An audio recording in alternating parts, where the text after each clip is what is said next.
마가복음 8장 27절부터 9장 1절까지 제가 보겠습니다.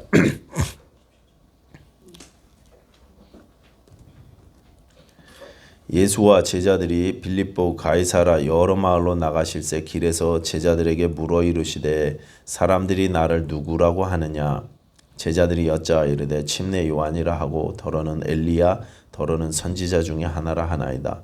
또 물으시되 너희는 나를 누구라 하느냐. 베드로가 대답하여 이르되 주는 그리스도시니이다 하매 이에 자기의 일을 아무에게도 말하지 말라 경고하시고 인자가 많은 고난을 받고 장로들과 대제사장들과 서기관들에게 버림받아 죽임을 당하고 사흘 만에 살아나야 할 것을 비로소 그들에게 가르치시되 드러내놓고 이 말씀을 하시니 베드로가 예수를 붙들고 항변하매 예수께서 돌이키사 제자들을 보시며 베드로를 꾸짖어 이르시되 사탄아 내 뒤로 물러가라. 네가 하나님의 일을 생각하지 아니하고 도리어 사람의 일을 생각하는도다 하시고 무리와 제자들을 불러 이르시되 누구든지 나를 따라오려거든 자기를 부인하고 자기 십자가를 지고 나를 따를 것이니라. 누구든지 자기 목숨을 구원하고자 하면 잃을 것이요 누구든지 나와 복음을 위하여 자기 목숨을 잃으면 구원하리라. 사람이 만일 온 천하를 얻고도 자기 목숨을 잃으면 무엇이 유익하리요? 사람이 무엇을 주고 자기 목숨과 바꾸겠느냐. 누구든지 이 음란하고 죄 많은 세대에서 나와 내 말을 부끄러워하면 인자도 아버지의 영광으로 거룩한 천사들과 함께 올 때에 그 사람을 부끄러워하리라. 또 그들에게 이르시되 내가 진실로 너희에게 이르노니 여기 서 있는 사람 중에는 죽기 전에 하나님의 나라가 권능으로 임하는 것을 볼 자들도 있느니라 하시니라. 아멘. 기도하겠습니다. 하나님 아버지 감사합니다. 우리 성도들 가운데 어려움 당한 분들이 있습니다. 아버지 기억해 주시고 또 몸의 아픔들과 연약함을 고쳐 주시옵소서.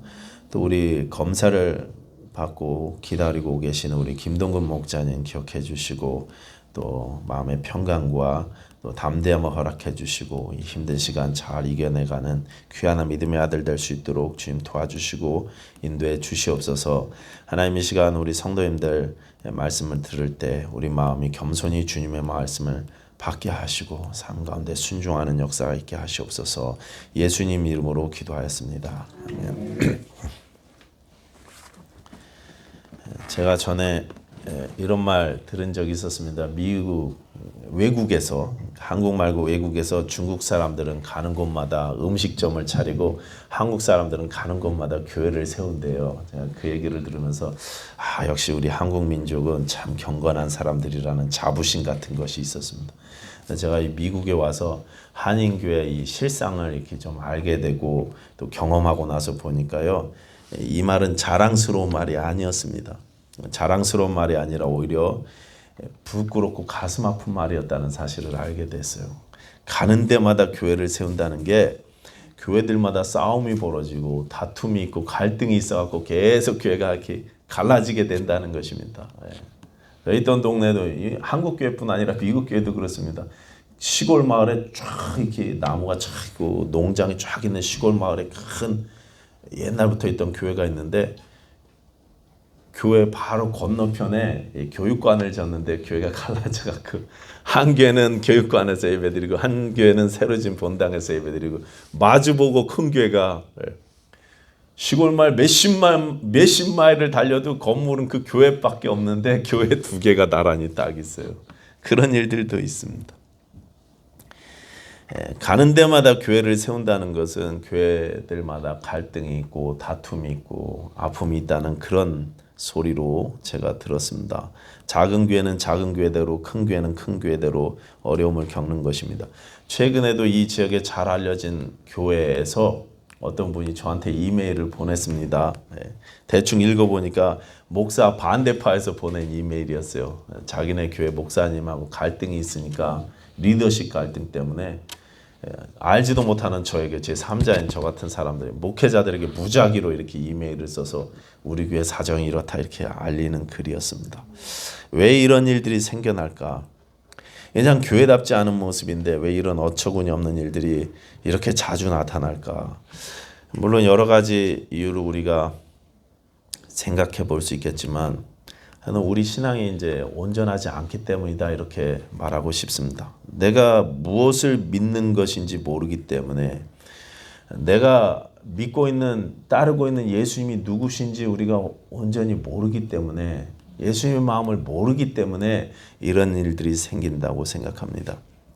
오늘 본문에 사도 베드로가 또 그런 모습을 보이는데 예수님께서 빌립보 가이사라 지방 여러 마을로 가시다가 길에서 제자들에게 물어봤습니다. 사람들이 나를 누구라고 하느냐? 그랬더니 제자들이 대답합니다. 어떤 사람은 침례 요한이라고 하고요. 어떤 사람은 엘리야라고 했습니다. 어떤 사람은 선지자 중에 하나, 마태복음에는 예레미야입니다. 뭐 이렇게 이야기합니다. 예레미야라고 이야기합니다. 그 대답을 들으시고 예수님이 이제 제자들에게 물으셨죠. 그러면 너희는 나를 누구라고 하느냐? 다른 사람들은 그렇게 생각한다고 치고 너희는 나를 누구로 믿고 있느냐 이것입니다. 여러분 예수님의 이 질문에 여러분들도 대답하셔야 돼요. 대답하셨어야만 합니다. 너는 나를 누구라고 하느냐? 여러분 예수님을 누구라고 믿으십니까? 누구라고 생각하십니까? 딴 사람이 뭐라고 대답하는 것은 그렇다 치고 다른 사람의 대답 말고 이 목사의 대답 말고 여러분 개인의 대답이 무엇입니까? 나의 대답, 나는 예수님을 누구라고 하느냐 이것입니다. 이 질문에 대한 대답을 우리가 온전하게 할 수 있느냐 하지 못하느냐 이것이 우리 신앙의 관건인 것입니다. 제가 잘 아는 한국의 어떤 교회는 새로 목사님이 부임하셔갖고 교회 성도님들이 이제 성경 공부를 하십시다 해갖고 계획을 쫙 발표했더니 안수 집사님들이 하지 말자고 방해를 하더래요. 그거 못하는 거 교회 다닌 지가 얼마인데 이런 구원의 확신이니 뭐 이런 기초적인 거를 지금 또 다시 하냐고 하지 말자고 그러더랍니다. 그 정도는 우리도 다 한다고 말이죠. 그래도 안수 집사님들이시니까 모범을 보이십시오. 안수 집사님들 리더들이 모범을 보이셔야 되니까 하십시다 해갖고 강권을 하셔갖고 성경 공부를 이 안수 집사님 6, 7분을 먼저 시작했어요. 그게 안수 집사님 한 7분 정도 되시는 걸로 알고 있습니다. 근데 첫날 첫 시간에 예수님 믿으십니까? 이렇게 질문했어요. 안수 집사님들한테. 예수님 믿으십니까? 어떻게 믿게 되셨습니까? 예수님 어떻게 만나셨습니까? 이렇게 한 번씩 일으켜 세워서 질문을 했더니 이분들이 확실하게 자기가 예수님 만난 증거를 이야기할 수 있는 분이 한 분도 없더라는 거죠. 한 분도 제대로 대답을 못합니다. 내가 예수님을 어떻게 만났는지, 어떻게 믿게 됐는지, 예수님이 내 삶에 무슨 의미신지. 안수 집사님인데 교회 리더 아닙니까? 1, 20명 모이는 교회가 아니라 안수 집사님이 7명 정도 되시면 굉장히 큰 교회 아닙니까? 근데 그런 큰 교회 리더들이요, 예수님을 어떻게 만났는지 제대로 대답을 못해요. 내가 만난 예수를 이야기하라는데 엉뚱한 소리만 합니다. 나는 우리 부모님 세대부터 이 교회를 다녔습니다. 나는 이 교회 개척 때부터 다녔습니다. 내가 애기였을 때부터. 뭐 이런 어이없는 소리만 하더라는 것입니다. 여러분 예수님을 어떻게 만나셨습니까? 여러분에게 예수님은 누구십니까? 이 대답이 우리 삶의 가장 중요한 질문이라는 것입니다. 내가 교회를 오래 다녔고 침례도 받았고 교회 직분도 받았었고 또 여러 가지 뭐 성령의 체험도 했고 뜨거운 종교적인 체험도 했고 그래서 나는 예수를 안다고 생각하는 사람들이 있죠. 그런 체험이 있으니까 나는 예수를 아는 거야. 내가 이런 경험을 했으니까 예수를 아는 거야. 이렇게 생각하는 분들이 있지만 정작 예수님을 향한 고백이 있는지 한번 점검해 보시라는 것입니다. 예수님이 나에게 누구신지 2000년 전 저 유대 땅에 살았던 가난한 청년 목수 예수가 2021년을 살고 있는 나하고 무슨 상관이 있는지 그분들은 대답을 못했습니다. 그러다 보니 교회 생활을 하기는 하는데 여전히 삶은 세상 사람들처럼 삽니다. 세상이 너무 사랑스럽습니다. 너무 부럽습니다. 세상이 너무 아쉽습니다. 그 안수 집사 중에 한 분은요, 저희하고 굉장히 관계가 깊은 분인데요, 저희 재산도 띠먹었어요. 안수 집사님.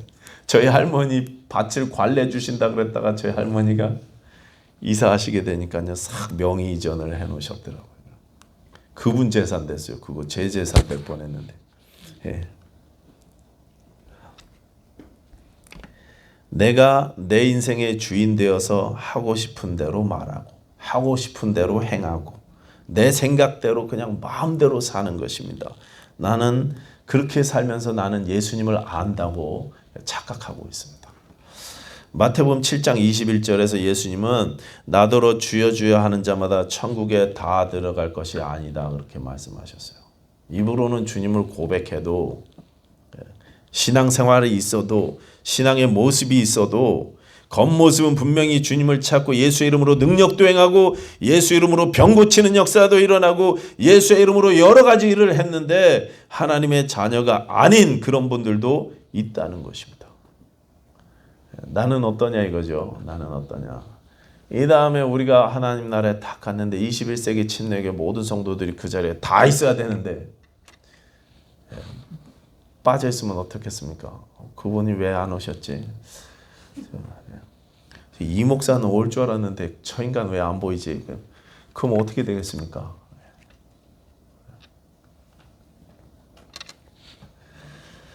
오늘 본문에 너는 나를 누구라 하느냐? 이 질문은요, 우리 인생의 가장 중요한 질문입니다.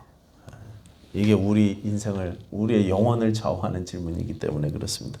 여러분의 대답은 무엇입니까? 예수님이 누구시라고 대답하시겠습니까?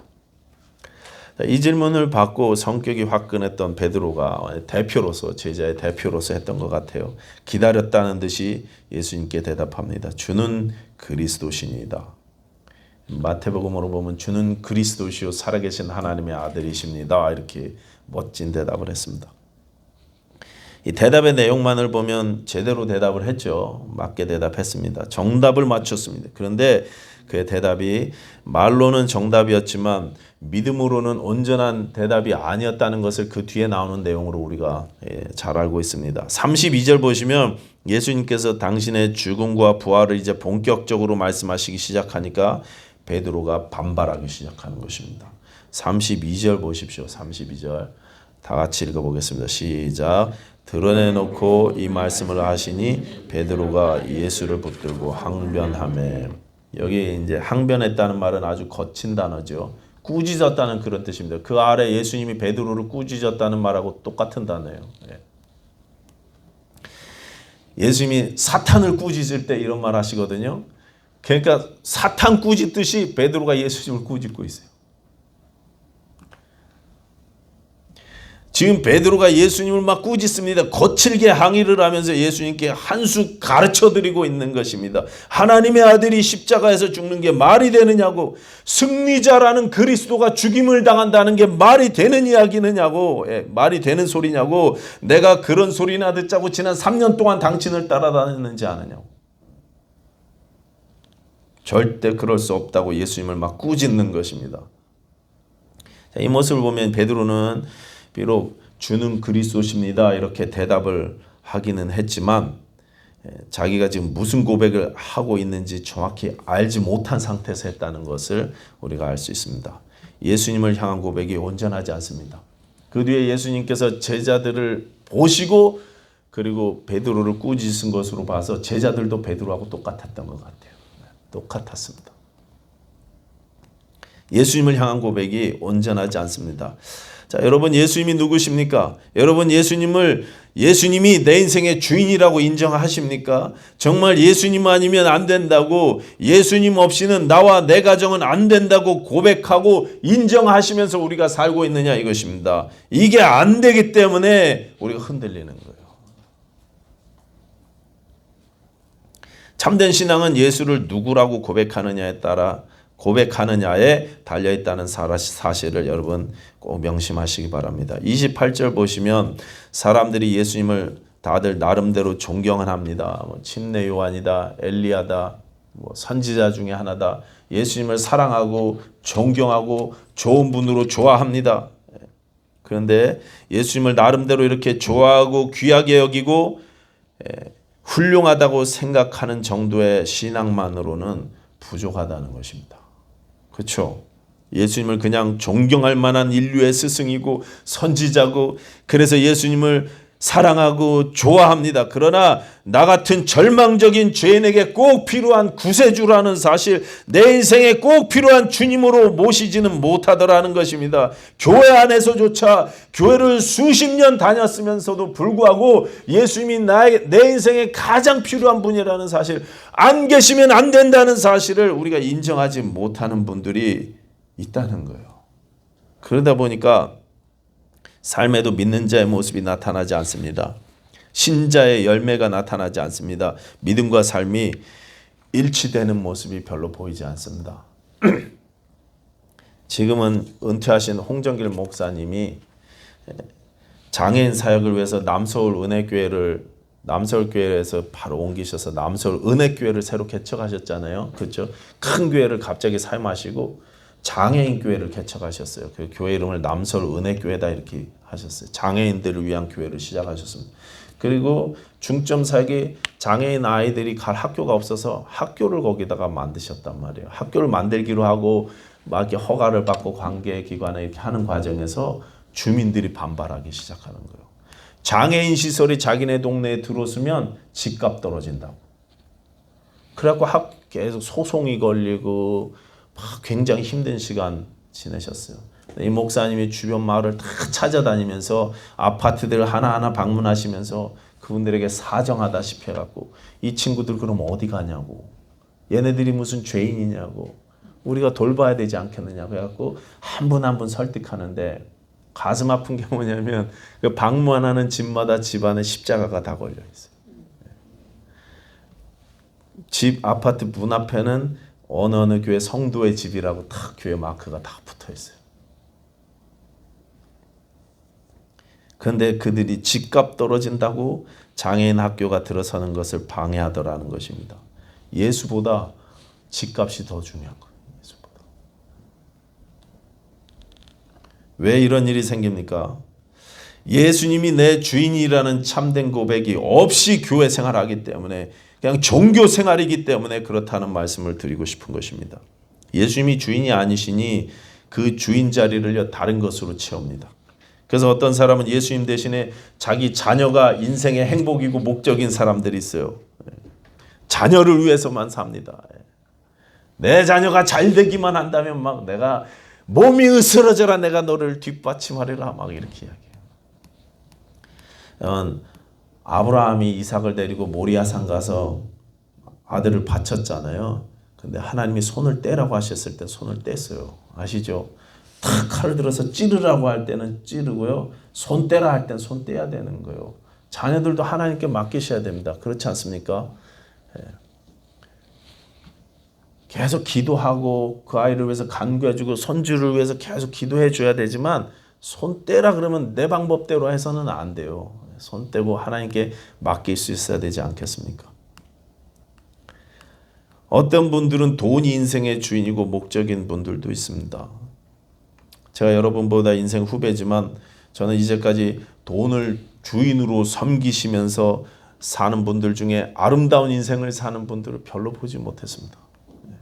돈이 인생의 주인인 사람 중에 특별히 그분이 신자라면요, 그 신앙이 그렇게 아름다운 분 많이 보지 못했어요. 제가 전에 중남미에서 봉제 공장 다닐 때 그 공장 이름이요 샬롬 인터내셔널이었습니다. 이름이 참 은혜스럽죠. 샬롬 인터내셔널. 공장 사장님 네 분이 제가 다니던 교회 집사님이셨습니다. 신앙인답게 그래서 공장 이름을 샬롬 인터내셔널 이렇게 졌는데, 근데 공장을 운영하는 걸 보면 전혀 그분이 샬롬스럽게 공장을 운영하지 못해요. 현지인들을 밤늦게까지 허구한 날 야근을 시키면서 시간 외수당 1개차를 주잖아요. 1개차리면 채 1불이 되지 않는 돈인데 그 돈 주기가 아까워갖고 전체 직원 다 줘도 하루에 1,000불이 채 안 되는 돈인데 제 계산으로 그렇게 큰 돈이 그분한테는 큰 돈이 아닌데 그것 때문에 벌벌 떨어요. 시간 막 까고 막 안 주려고 말이죠. 그 일은 그렇게 밤새도록 시키면서 신앙은 신앙이고 돈은 돈이라고 그렇게 이야기하면서 자기 돈도 아니면서 당연히 줘야 될 돈인데 어떻게 해서든 안 주려고 돈을 주님으로 섬기면서 사는 모습 봤어요. 예수님을 향한 참된 신앙 고백이 없게 되면 우리는 조금만 어려운 일을 당하면 흔들리게 돼 있어요. 흔들립니다. 경제적으로 힘들면은요 흔들려요. 건강이 또 어려움을 당하면 건강을 잃어버리면 대번 흔들립니다. 예수님이 주님이 아니시니까 흔들리는 거예요. 또 사람하고 관계가 어려워지면 흔들려요. 목사하고 사고 친다고 목사가 사고를 치면 교회 문제가 생기죠. 제가 사고 치면은 이슈의집에게 문제가 생기겠죠. 근데 목사가 사고 친다고 왜 내 신앙이 흔들리냐 이거예요. 물론 교회에 어려움이 오겠지만 그래도 그럴 때일수록 참 어려운 성도들 달래주고 이렇게 돌봐주고 해야 되지 않습니까? 근데 교우 중에 한 사람이 뭐 나를 힘들게 한다고 왜 내 신앙이 흔들리냐 이게 왜 나하고 하나님 사이가 흔들리냐 이겁니다. 인간관계 때문에. 또 예수님을 향한 신앙 고백이 제대로 되어 있지 않으면 더 심각한 것은요. 우리 신앙에 필연적으로 내 의와 내 자랑이 드러나기 시작하는 거예요. 나로 가득한 삶을 살게 된다는 것입니다. 예수로 충만해지지 않으면 나로 충만해지는 거예요. 나를 신뢰하고 내 능력을 의지하기 시작합니다. 당장 본문에 나오는 베드로가 딱 그런 모습을 보였어요. 나중에 14장 31절 보시면 다 주를 버릴지라도 나는 그리하지 않겠나이다. 내가 주와 함께 죽을지언정 주를 버리지 않겠습니다. 당당하게 선언했어요. 이 사람들은 다 그래도 나는 다릅니다. 이렇게 이야기했어요. 예수님이 나를 잘 모르시나 본데 내가 의리 있는 사람입니다. 나는 신의 있는 사람입니다. 예수님 저를 너무 띄엄띄엄 하셨는데요. 저 그런 사람 아니에요. 확신에 차서 다른 사람은 다 버릴지 몰라도 나는 다릅니다. 이렇게 이야기했단 말이죠. 내가 드러나는 것입니다. 나의 능력과 나의 의와 내 신앙과 내 공로와 내 자랑과 내 믿음. 그러다 보니까 이런 분들은 기도도 하지 않습니다. 나는 뭐 기도 안 해도 충분히 버틸 수 있을 것 같아요. 예수님은 겟세마네 동산에서 피눈물을 흘리시면서 기도하고 있는데 이분들은 옆에서 주무셨어요. 주무셨습니다. 3번이나 오셔갖고 나하고 기도해달라고 그렇게 간절히 부탁하시는데 기도하지 않습니다.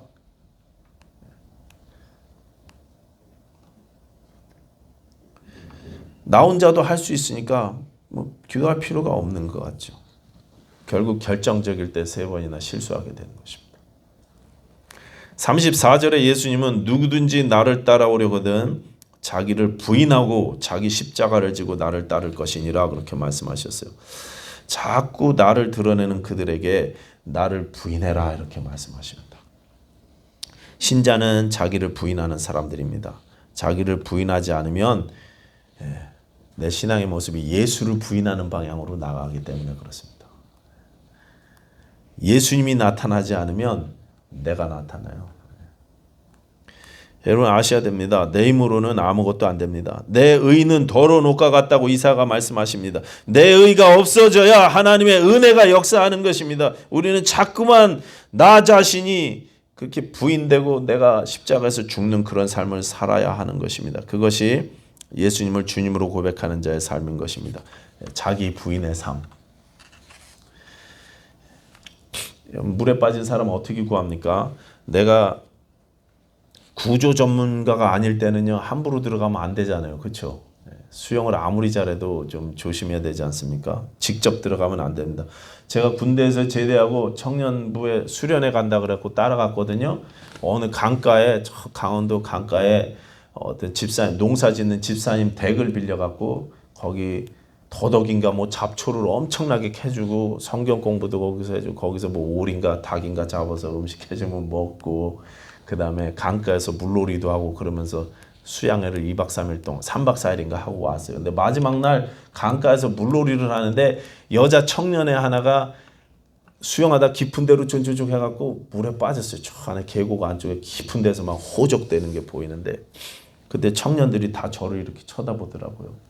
너 해군 아니냐고. 내가 가서 구해주라고. 네. 수영 잘할 거 아니냐고. 그래서 제가 속으로 이렇게 생각했습니다. 내가 미쳤냐? 내가 미쳤냐? 지금 들어가면 쟤도 죽고 나도 죽는다고. 내가 거기를 왜 들어가냐? 속으로, 거기까지만 속으로 그렇게 생각하고 그 청년들에게 이렇게 말했어요. 예, 그냥 놔두면 제가 물 잔뜩 먹고 둥둥둥 떠올려갖고 저쪽으로 떠내려오면 저 아래 얕은 데 가서 그게 건져갖고 물 빼주면 된다고. 제가 그랬어요. 그랬더니 지금 여러분들이 저 쳐다보시는 것처럼 그렇게 쳐다보더라고요. 미친놈 쳐다보더라고요, 저를. 예.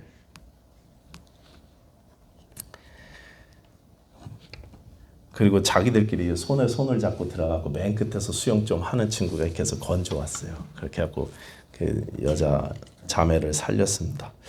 근데 제가 좀 모진 이야기를 한 것처럼 들리시겠지만 사실 틀린 소리 한 게 아닙니다. 물에 빠진 사람은 그럼 큰 망망대해면 뭐 건져야 되겠지만 그건 조그만 계곡에서 고기만 깊은데 빠진 거거든요. 물살이 있어서 좀 기다리면 흘러내려갑니다. 그쪽으로.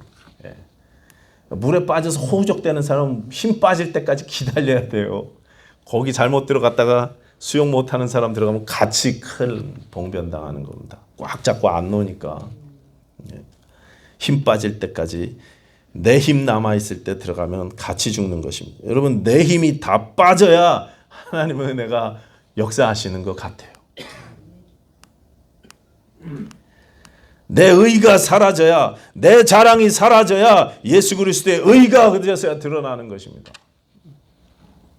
나는 날마다 죽노라. 여러분 이 고백이 우리 가운데 있어야 그래야 하나님의 역사가 나타나는 거예요. 그래야 하나님의 놀라신 영광이 드러나는 것입니다. 자기를 부인해야 예수님의 주되심이 드러나는 것입니다. 그렇게 자기를 부인하는 사람들이 이 세상을 이기면서 살 수 있고 예수님만을 섬기면서 살 수 있습니다. 그렇게 자기를 부인하는 사람들에게서 예수 그리스도의 향기가 나타나고 그들의 삶을 통해서 하나님께서 영광 받으실 수 있습니다. 닉 리켄 선교사님 얘기 제가 여러 번 말씀드렸는데요. 이분이 구소련의 통치를 받았던 우크라이나에서 신앙을 지켰던 목사님 가정을 취재했던 적이 있습니다. 이 닉 리켄 선교사님은 이제 우리 침례교회 선교사님인데 가명을 쓰셨어요. 그리고 책을 내셨는데 가명으로 내셨는데 전 세계에서 예수 이름 때문에 고통당하고 핍박받는 사람들 또는 그 가정을 인터뷰해 갖고 책으로 쓴 거예요. 거기에 이 우크라이나 목사님 이야기가 나오는데 이 목사님의 자녀들을 이제 인터뷰한 내용입니다. 그 자녀들이 이렇게 말했습니다. 제가 전에 한번 소개했던 것 같은데 한번 다시 들어보십시오. 닉, 나는 어제처럼 그날을 기억하고 있습니다. 나의 아버지가 팔로 나와 내 누이와 형을 끌어안고 부엌으로 데려가서 테이블에 앉히고 이야기를 하셨어요. 어머니가 울고 계셔서 저는 뭔가 잘못되었다고 생각했죠. 아버지는 우리에게 목소리를 낮춰 말씀하셨어요. 얘들아, 너희들이 알다시피 나는 우리 교회 목사다. 하나님께서 그 일을 하라고 나를 부르셨단다. 내일 공산주의 당국자들이 나를 체포하러 올 거야. 그들은 내가 예수님에 대해서 설교하는 것을 막기 위해서 나를 감옥에 가둘 거란다. 그러나 나는 하나님께 순종해야 하기 때문에 설교를 멈출 수가 없단다. 너희들이 많이 보고 싶을 거야. 그러나 내가 없더라도 하나님께서 너희들을 지켜주실 것이라 믿는다. 아버지는 저희를 한 사람 한 사람 안아주셨어요. 그런 다음에 말씀하셨죠.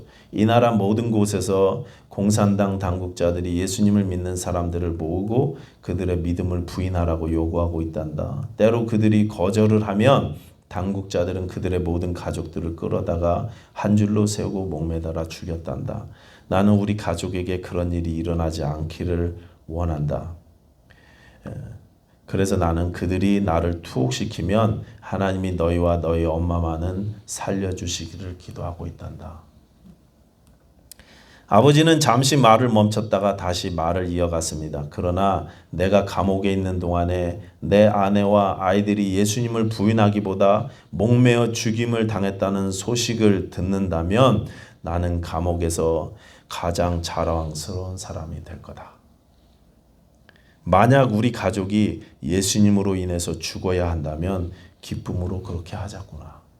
이게 자기 어린 자녀들에게 이렇게 이야기하는 것입니다. 1900년대 초에 소련에서 있었던 일이고 그 목사님은 감옥에서 순교당하셨습니다. 공산당 치하에서 100년 가까이 신앙을 지키기 위해서 수많은 기독교인들이 목숨을 잃었습니다. 예. 러시아 정부에는요 공산당 정부하고 결탁해갖고 교회 종탑에다 금색 칠하면서 너무 화려하게 잘 살았어요. 떵떵거리면서 권력을 누리면서 잘 살았어요. 대표적으로 여러 교단이 있지만 우리 러시아 침례교인들 같은 경우는 산속으로 숨어갖고 그 아무르강을 꽝꽝 얼은 그 얼음을 도끼로 깨가면서 침례받고 말이죠. 믿음 지키면서 굉장히 고생 많이 했어요. 100년 동안. 오늘날도 전 세계 수많은 사람들이 신앙을 지키면서 이렇게 핍박당해 죽어가고 있습니다. 예수님을 바라보면서 기꺼이 그렇게 핍박을 견디면서 인내하면서 살고 있어요. 예수님의 주되심을 의지하면서 그렇게 인내하고 있습니다. 자, 여러분은 무엇을 보면서 사십니까? 예수님을 향해서 어떤 고백을 하십니까? 어떤 고백이 나에게 있습니까? 우리의 눈이 열려서 예수님의 아름다우심을 바라보고 예수님은 그리스도시고 나의 주님이십니다. 온전히 고백할 수 있었으면 좋겠습니다. 여러분 우리 눈이 예수님께 고정되면요 세상은 희미해져서 보이지 않기 시작하는 거예요. 세상 염려는 더 이상 크게 보이지 않습니다. 예수님이 확실하게 크게 보이면 세상은 희미해져 갑니다. 예. 찬양 가사 있잖아요. Turn your eyes upon Jesus. 예수님께 네 눈을 고정하면 세상 것들은 dim해져 간다고 그렇게 찬양합니다.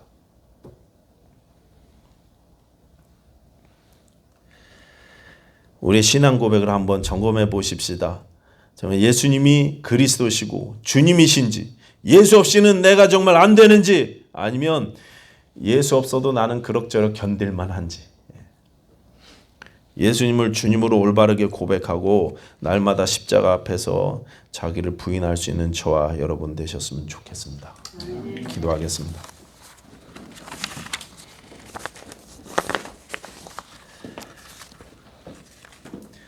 하나님 감사합니다. 우리의 믿음 없음을 용서하여 주시고 우리가 예수님으로만 살겠다는 믿음의 결단이 있을 수 있도록 하나님 우리를 축복하여 주시옵소서.